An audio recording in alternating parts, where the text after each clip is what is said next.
অনেক ছোটবেলা থেকেই আমরা জেনে এসেছি গাছ আমাদের বন্ধু। আমাদের জেলা পূর্ব মেদিনীপুর উপকূলবর্তী জেলা হওয়ার কারণে চারিদিকে রয়েছে নদ নদী এবং বিস্তীর্ণ সমুদ্রতট। এর ফলে প্রাকৃতিক দুর্যোগের কবলে পড়তে হয় আমাদের প্রায়শই। এই প্রাকৃতিক দুর্যোগের হাত থেকে অর্থাৎ ঝড় তুফানের হাত থেকে রক্ষা পেতে হলে আমাদের একমাত্র ভরসা এই গাছ।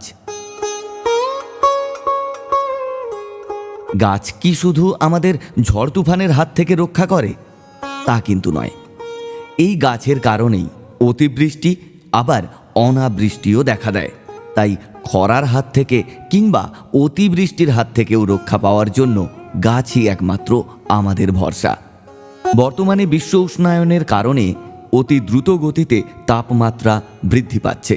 কয়েক বছর আগেও কি আমরা ভেবেছিলাম এবছর আমরা এত তাপপ্রবাহ দেখতে পাব?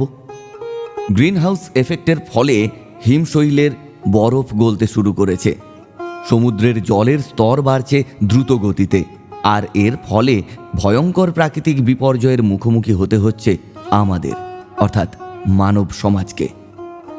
শুধু কি মানব সমাজ, মানব সমাজের সঙ্গে সঙ্গে সমগ্র জীবকুলকে।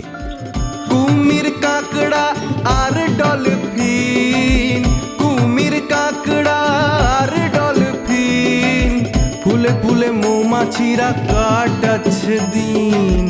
নদী বাঁধ শক্ত করে দাঁড়িয়ে যে গাছ, ম্যানগ্রোভি রক্ষা কর্তা ত্রাহাতাসে আজ। সবুজ শ্যামল এই পৃথিবীকে আবারও তার পূর্বের অবস্থায় ফিরিয়ে আনা আমাদের এখন বর্তমানের লক্ষ্য।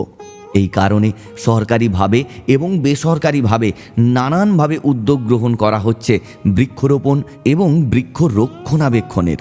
এই কাজে আপনিও আসুন এগিয়ে। আপনার এলাকার প্রিয় সংস্থা অবলার পক্ষ থেকে আপনার কাছে আমাদের এই আবেদন।